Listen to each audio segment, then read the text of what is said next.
جب اللہ تعالیٰ نے حضرت آدم علیہ السلام کا جسم مبارک اپنے دست قدرت سے تخلیق فرمایا تو فرشتے آپ کا جسم دیکھنے آئے، اور جب آپ کے جسم کو دیکھا تو دست قدرت کا شاہکار دیکھ کر ملائکہ ششدر و حیران رہ گئے۔ انہوں نے اتنی حسین اور خوبصورت شکل پہلے کبھی نہ دیکھی تھی۔ شیطان ابلیس کو بھی اس بات کی خبر ہو چکی تھی، ابھی تک وہ مردود نہیں ہوا تھا۔ وہ بھی آپ کے اس مبارک قالب کو دیکھنے کے لیے آیا اور جسم کے ارد گرد گھومنے لگا، پھر بجائے خوش ہونے اور رب کی کاریگری پر تعریف کرنے کے تعجب کرتے ہوئے کہنے لگا، یہ تو ایک خالی جسم ہے اور اس میں تو معاذ اللہ جگہ جگہ سوراخ ہیں۔ اس کی کمزوری کا عالم تو یہ ہے کہ اگر یہ بھوکا ہو تو گر جائے گا، اور اگر خوب پیٹ بھر کر کھا لے تو چل نہیں پائے گا۔ میرا تو خیال ہے کہ اس خالی جسم سے کچھ نہیں ہو سکے گا۔ پھر آپ کے دل کے بارے میں کہنے لگا، ہاں اس کے سینے کی طرف ایک بند کوٹھڑی ہے،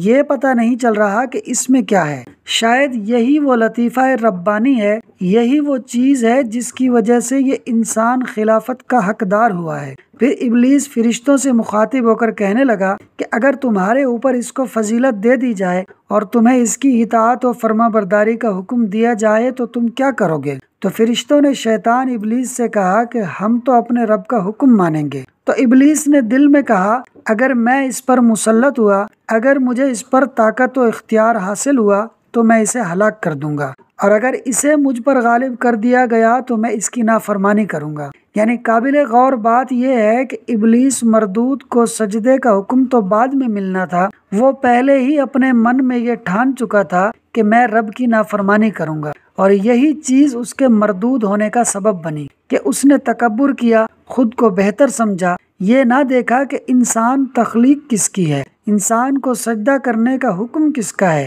یہ تو وہ مخلوق ہے جسے اللہ نے اپنا خلیفہ بنایا ہے، بلکہ اسے صرف اپنا برتر ہونا مار گیا کہ میں آگ سے بنا ہوں، یہ مٹی سے بنا ہے۔ روایت میں آتا ہے کہ اللہ فرماتا ہے، کبریائی بڑائی میری چادر ہے، تو جس نے تکبر کیا میں اسے ہلاک کر دوں گا۔ جیسے شیطان نے تکبر کیا تو ہمیشہ کے لیے مردود ہو گیا، ایسے ہی یہ تکبر باز انسان بھی کرنے لگ جاتے ہیں۔ جب ان کے پاس دولت، شہرت، اختیار آ جائے تو انسان کو انسان ہی نہیں سمجھتے۔ ایسوں کو ڈرنا چاہیے کہ کہیں اس تکبر میں مارے ہی نہ جائیں۔ اللہ ہمیں ہدایت عطا فرمائے، آمین۔ پیارے دوستو، ویڈیو کو اینڈ تک دیکھنے کا شکریہ۔ ویڈیو کو لائک اور شیئر کر دیں اور چینل کو ضرور سبسکرائب کر دیں۔